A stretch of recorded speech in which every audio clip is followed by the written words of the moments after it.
ನಮಸ್ಕಾರ ವೀಕ್ಷಕರೇ, SR Kannada TV ಚಾನಲ್ಗೆ ಸ್ವಾಗತ. ನಾವು ನಿಮ್ಮ ಜ್ಯೋತಿಷ್ಯ ರತ್ನಾಕರ ಪಂಡಿತ್ ಗಣಪತಿ ಭಟ್ ಗುರುಜಿ. ವೀಕ್ಷಕರೇ, ಇವತ್ತಿನ ಸಂಚಿಕೆಯಲ್ಲಿ ಬಿಲ್ವಪತ್ರೆಯಿಂದ ಮಾಡುವಂಥ ಒಂದು ದೈವಿಕ ವಶೀಕರಣ ತಂತ್ರದ ಬಗ್ಗೆ ನಾವು ತಿಳ್ಕೊಳ್ಳೋಣ. ಒಳ್ಳೆಯ ಉದ್ದೇಶಕ್ಕಾಗಿ ಮಾತ್ರ ಈ ತಂತ್ರ ಮಾಡಿ, ಯಾವುದಾದ್ರೂ ಸ್ವಾರ್ಥದ ಮನಸ್ಥಿತಿಯಿಂದ ಅಥವಾ ಕೆಟ್ಟ ಮನಸ್ಥಿತಿಯ ಉದ್ದೇಶದಿಂದ ಈ ತಂತ್ರ ಮಾಡಿದ್ರೆ ಕರ್ಮ ಅವ್ರಿಗೆ ಬಿಡೋದಿಲ್ಲ, ಇದ್ರ ಫಲನೂ ಅವ್ರಿಗೆ ಸಿಗೋದಿಲ್ಲ ಅಂತ ಅರ್ಥ. ನೋಡಿ, ಈ ವಶೀಕರಣ ಎನ್ನುವಂಥ ಒಂದು ಪದ ಮನುಷ್ಯನ ಮನಸ್ಸಿನಲ್ಲಿ ಒಂದು ರೀತಿಯಲ್ಲಿ ಗೊಂದಲನೇ ಸೃಷ್ಟಿ ಮಾಡ್ತದೆ ಅಂತ ಹೇಳ್ಬೋದು. ಯಾಕಂದರೆ ವಶೀಕರಣ ಅಂದಿದ್ದ ಕೂಡಲೇ ಯಾವುದೋ ಒಂದು ನಕಾರಾತ್ಮಕ ಶಕ್ತಿ ಅಥವಾ ಭಯದ ವಾತಾವರಣ ಸೃಷ್ಟಿ ಮಾಡುವಂಥ ಪದ ಆಗಿಬಿಟ್ಟಿದೆ. ಆದರೆ ಇದೊಂದು ತಾಂತ್ರಿಕ ವಿದ್ಯೆ. ನಮಗೆ ಬೇಕಾದಷ್ಟನ್ನು ಅಥವಾ ನಮಗೆ ಬೇಕಾದನ್ನು ನಾವು ಪಡೆಯುವಂತಹ ಒಂದು ತಾಂತ್ರಿಕ ಪ್ರಯೋಗ ಅಷ್ಟೇ ಈ ವಶೀಕರಣ. ಹೇಗೆ ಇದರ ಲಾಭ ಅಥವಾ ಇದರ ವಿರೋಧ ಫಲ ಹೇಗೆ ಬರುತ್ತೆ ನೋಡಿ. ಈ ವಶೀಕರಣ ಅಂದಿದ್ದ ಕೂಡಲೇ ಕೆಲವೊಬ್ಬರಿಗೆ ಇಷ್ಟಪಟ್ಟಂತಹ ವ್ಯಕ್ತಿಗಳು, ಸಂಬಂಧಿಕರು, ಸ್ನೇಹಿತರು ಇದ್ದಕ್ಕಿದ್ದ ಹಾಗೆ ದೂರ ಆಗಿರ್ತಾರೆ. ಯಾವುದೋ ಒಂದು ಸಂದಿಗ್ಧ ಪರಿಸ್ಥಿತಿಗಳಲ್ಲಿ ಮನಸ್ತಾಪಗಳಾಗಿ ಅಥವಾ ದ್ವೇಷ ಬಂದು ಅಥವಾ ಶತ್ರುತ್ವ ಬಂದು ದೂರ ಆಗಿರ್ತಾರೆ ಅಂತ ತಿಳ್ಕೊಳ್ಳಿ. ಇನ್ನು ಕೆಲವೊಬ್ಬರ ಮನೆಗಳಲ್ಲಿ ಗಂಡ ಹೆಂಡತಿ ಮನಸ್ತಾಪ ಬಂದು ದೂರ ಆಗುವಂಥದ್ದು, ಒಂದೇ ಮನೆಯಲ್ಲಿ ಇದ್ದು ಮಾತುಕತೆ ಇಲ್ಲದೆ ಇರುವಂಥದ್ದು, ಅಥವಾ ಒಂದರಿಂದ ಒಂದೂರಿಗೆ ಇಬ್ಬರು ದೂರ ಇದ್ದು ಜೀವನ ಮಾಡುವಂಥದ್ದು, ಹಾಗೆಯೇ ಕೂಡ ಮಕ್ಕಳು ಮಾತು ಕೇಳದೇ ಇರುವಂಥದ್ದು, ಇದ್ದಕ್ಕಿದ್ದಂಗೆ ಮನಸ್ತಾಪ ಮಾಡಿ ತಂದೆಯಿಂದ ಮಕ್ಕಳು, ತಾಯಿಯಿಂದ ಮಕ್ಕಳು ದೂರ ಆಗುವಂಥದ್ದು, ಅಥವಾ ಅಕ್ಕ ತಂಗಿಯರು ದೂರ ಆಗುವಂಥದ್ದು, ಅಣ್ಣ ತಮ್ಮಂದಿರು ದೂರ ಆಗುವಂಥದ್ದು, ಹಾಗೆ ಮಕ್ಕಳಿಂದನೇ ತಂದೆ ತಾಯಿ ದೂರ ಆಗುವಂಥದ್ದು, ಯಾರೊಬ್ರು ಮೂರನೇ ವ್ಯಕ್ತಿನೋ ಇವರು ಮಾತು ಕೇಳಿ ಈ ಥರ ಸಂಬಂಧಗಳು ಹಾಳಾಗುವಂಥ ಪರಿಸ್ಥಿತಿ ಬಂದಿರ್ತದೆ. ಅಂತಹ ವ್ಯಕ್ತಿಗಳನ್ನ ವಶ ಮಾಡಿಕೊಳ್ಳುವಂಥದ್ದು ಧರ್ಮ. ಅಂತಹ ವ್ಯಕ್ತಿಗಳು ನಮ್ಮಂತೆ ಆಗಬೇಕು ಅನ್ನುವಂಥದ್ದು ಇಷ್ಟಾರ್ಥಕಾರಿ ಸಿದ್ಧಿಯಾಗಿರುತ್ತೆ. ಅದಕ್ಕೆ ಪ್ರಯತ್ನ ಮಾಡಬೇಕು. ಸುಖ ಸುಮ್ಮನೆ ಯಾವುದು ಬೇಕಾದರೂ ವಶ ಮಾಡ್ಕೊತೀನಿ ಅಂದರೆ ಆಗೋದೇ ಇಲ್ಲ, ಅದ್ರ ಪ್ರತಿಫಲ ಸಿಗೋದೇ ಇಲ್ಲ. ಇನ್ನು ಕೆಲವೊಬ್ಬರಿಗೆ ವ್ಯವಹಾರದ ಕೆಲಸ ಕಾರ್ಯದಲ್ಲಿ ಜನಾಕರ್ಷಣೆ ಆಗಲೇಬೇಕು. ಅದನ್ನು ಜನವಶೀಕರಣ ಅಂತ ಹೇಳ್ತೀವಿ. ಅದನ್ನು ಕೂಡ ಈ ತಂತ್ರದಿಂದ, ಬಿಲ್ವಪತ್ರೆ ಪ್ರಯೋಗದಿಂದ ಜನಾಕರ್ಷಣೆ ಮಾಡ್ಕೋಬೋದು. ವ್ಯಾಪಾರ ವ್ಯವಹಾರದಲ್ಲಿ ಧನಾಕರ್ಷಣೆ ಆಗ್ತದೆ, ಅಭಿವೃದ್ಧಿಯ ಪಥ ನಿಮ್ಮಂತೆ ಬರುತ್ತೆ ಅಂತ ಹೇಳ್ಬೋದು ವೀಕ್ಷಕರೇ.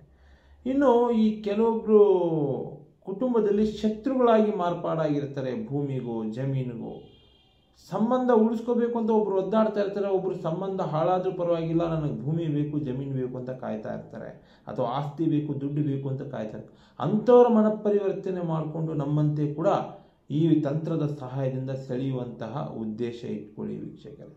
ಇನ್ನು ಉದ್ಯೋಗಗಳಲ್ಲಿ ಪಾಪ ಮೇಲಧಿಕಾರಿಗಳಿಂದ ಸುಖ ಸುಮ್ಮನೆ ಸಮಸ್ಯೆ ಅನುಭವಿಸ್ತಾ ಇರ್ತಾರೆ. ನಿಮ್ಗಿಂತ ಮೇಲ್ದರ್ಜೆ ಇರುವಂಥವ್ರು, ನಿಮ್ಮ ಮೇಲೆ ಒಂದು ಅಧಿಕಾರ ಇರ್ತದೆ, ಎಲ್ಲ ವೃತ್ತಿ ಕ್ಷೇತ್ರದಲ್ಲೂ ಇರುತ್ತದು. ಅಂಥವರು ಕೂಡ ನಿಮ್ಮ ಮೇಲೆ ಒಂಥರ ದಬ್ಬಾಳಿಕೆ ಮಾಡೋದು, ನಿಮ್ಮನ್ನು ನೆಗ್ಲೆಕ್ಟ್ ಮಾಡೋದು, ನಿಮ್ಮನ್ನು ಒಂಥರ ಹಿಂಸಾತ್ಮಕ ಮನಸ್ಥಿತಿಯಿಂದ ಕೊರಗಿಸ್ತಾ ಇರ್ತಾರೆ. ಅಂಥ ಮೇಲಧಿಕಾರಿಗಳು ನಿಮ್ಮಂತೆ ಆಗಬೇಕು, ನಿಮ್ಮ ಜೊತೆ ಹೊಂದಾಣಿಕೆಗೆ ಬರಬೇಕು. ಇಂಥ ಒಂದು ಪ್ರಯೋಗಗಳಿಗೆ ಈ ತಂತ್ರ ಸಾಧನ ನೀವು ಬಳಸ್ಕೋಬೇಕಾಗುತ್ತೆ. ಇನ್ನು ಮಾನಸಿಕವಾಗಿ, ಆತ್ಮೀಯವಾಗಿ ಒಬ್ರನ್ನೊಬ್ಬರು ನಂಬಿರ್ತಾರೆ ಪ್ರೇಮಿಗಳು.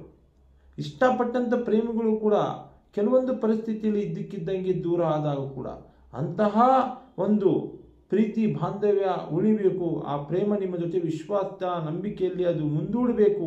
ಇಡೀ ಕುಟುಂಬ ಅದಕ್ಕೆ ಸಮ್ಮತಿ ಕೊಡಬೇಕು ಅನ್ನುವಂಥ ಉದ್ದೇಶ ಇದ್ದಾಗಲೂ ಕೂಡ ಇಷ್ಟಪಟ್ಟಂಥ ಪ್ರೇಮಿಗಳು ನಮ್ಮಂತೆ ಆಗುವಂಥ ಮಾಡುವಂಥ ಒಂದು ಸರಳ ದೈವಿಕ ತಂತ್ರಶಕ್ತಿ ಇರುವಂತಹ ಪ್ರಯೋಗ ಆಗಿರ್ತದೆ ಈ ಬಿಲ್ವಪತ್ರೆಯಿಂದ ಮಾಡುವಂತಹ ವಶೀಕರಣ ತಂತ್ರ.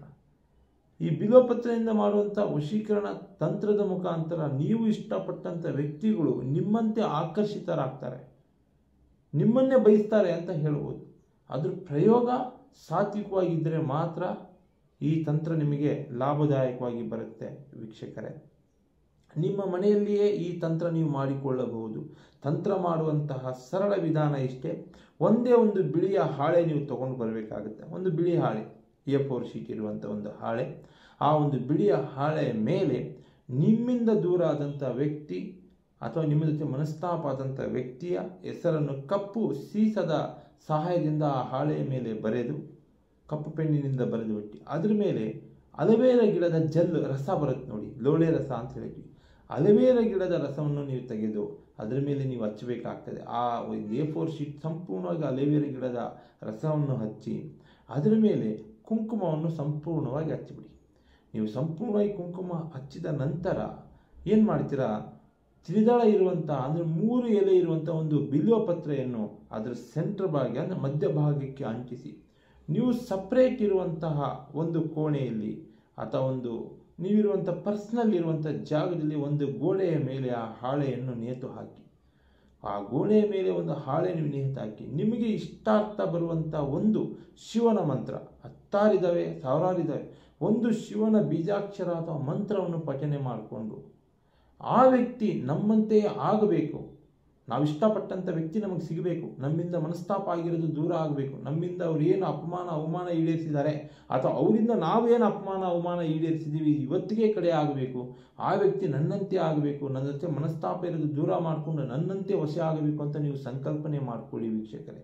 ಇಂತಿಷ್ಟು ದಿನ ಅಂತ ನೀವು ಸಂಕಲ್ಪನೆ ಮಾಡ್ಕೊಳ್ಳಿ. ಸುಮಾರು ಒಂದು ಹೆಚ್ಚು ಕಮ್ಮಿ ಒಂದು 18 ದಿನ ಅಥವಾ ಒಂದು 28 ದಿನ ಈ ರೀತಿ ಒಂದು ಸಂಕಲ್ಪನೆ ಮಾಡಿಕೊಂಡಾಗ ಏನಿದೆ ಕೃಪಾ ಕಟಾಕ್ಷ ಅಂದರೆ ದೈವಿಕ ವಶೀಕರಣದ ಪ್ರಯೋಗದ ಸಹಾಯದಿಂದ ಒಂದು ಬಿಲ್ವಪತ್ರೆಯ ಆಕರ್ಷಣೆಯ ಫಲದಿಂದ ಆ ವ್ಯಕ್ತಿಗಳ ಮನಪರಿವರ್ತನೆಯಾಗಿ ಅವರು ನಿಮ್ಮಂತೆಯೇ ವಶ ಆಗ್ತಾರೆ.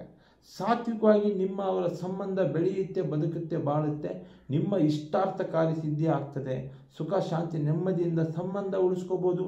ಗಂಡ ಹೆಂಡತಿ ಒಂದಾಗ್ಬೋದು, ತಂದೆ ತಾಯಿ ಒಂದಾಗ್ಬೋದು, ತಂದೆ ಮಕ್ಕಳು ಒಂದಾಗ್ಬೋದು, ಸಂಬಂಧಿಕರು ಒಂದಾಗ್ಬೋದು, ಸ್ನೇಹಿತರು ಒಂದಾಗ್ಬೋದು. ಸರಳವಾಗಿರ್ತದೆ, ಯಾವ ಖರ್ಚಿಲ್ಲದೆ ಮನೆಯಲ್ಲೇ ಮಾಡುವಂತಹ ಬಿಲ್ವಪತ್ರ ವಶೀಕರಣ ತಂತ್ರದ ಪ್ರಯೋಗ ನೀವು ತಗೊಳ್ಳಿ. 100ಕ್ಕೆ 100 ಭಾಗ ನಿಮ್ಮ ಇಷ್ಟಾರ್ಥ ಕಾರ್ಯಸಿದ್ಧಿ ಆಗುತ್ತೆ ವೀಕ್ಷಕರೇ. ಹಾಗೆ SR ಕನ್ನಡ ಟಿವಿ ಚಾನಲನ್ನು ಸಬ್ಸ್ಕ್ರೈಬ್ ಮಾಡ್ಕೊಳ್ಳಿ. ಒಳ್ಳೊಳ್ಳೆ ವಿಡಿಯೋಸ್ಗಳನ್ನ ಬಿಡ್ತಾ ಇರ್ತೀವಿ. ರಾಶಿ ನಕ್ಷತ್ರಗಳ ಬಗ್ಗೆ ವಿಶೇಷ ಪರಿಹಾರ ಕೊಡ್ತೀವಿ, ತಂತ್ರ ಮಂತ್ರಗಳ ಬಗ್ಗೆ ಸಲಹೆಯನ್ನು ಕೊಡ್ತೀವಿ. ಸ್ಕ್ರೀನ್ ಮೇಲೆ ನಂಬರ್ ಹೋಗ್ತಾ ಇರ್ತದೆ, ಕಾಲ್ ಮಾಡಿ ಸಮಸ್ಯೆಗಳ ಬಗ್ಗೆ ಚರ್ಚೆ ಮಾಡಿ ವಿಮರ್ಶೆ ಮಾಡಿ ಪರಿಹಾರ ತಿಳಿಸ್ತೀವಿ. ನಮಸ್ಕಾರ ವೀಕ್ಷಕರೇ. ಸರ್ವೋ ಜನೋ ಸುಖಿನೋ ಭವಂತು.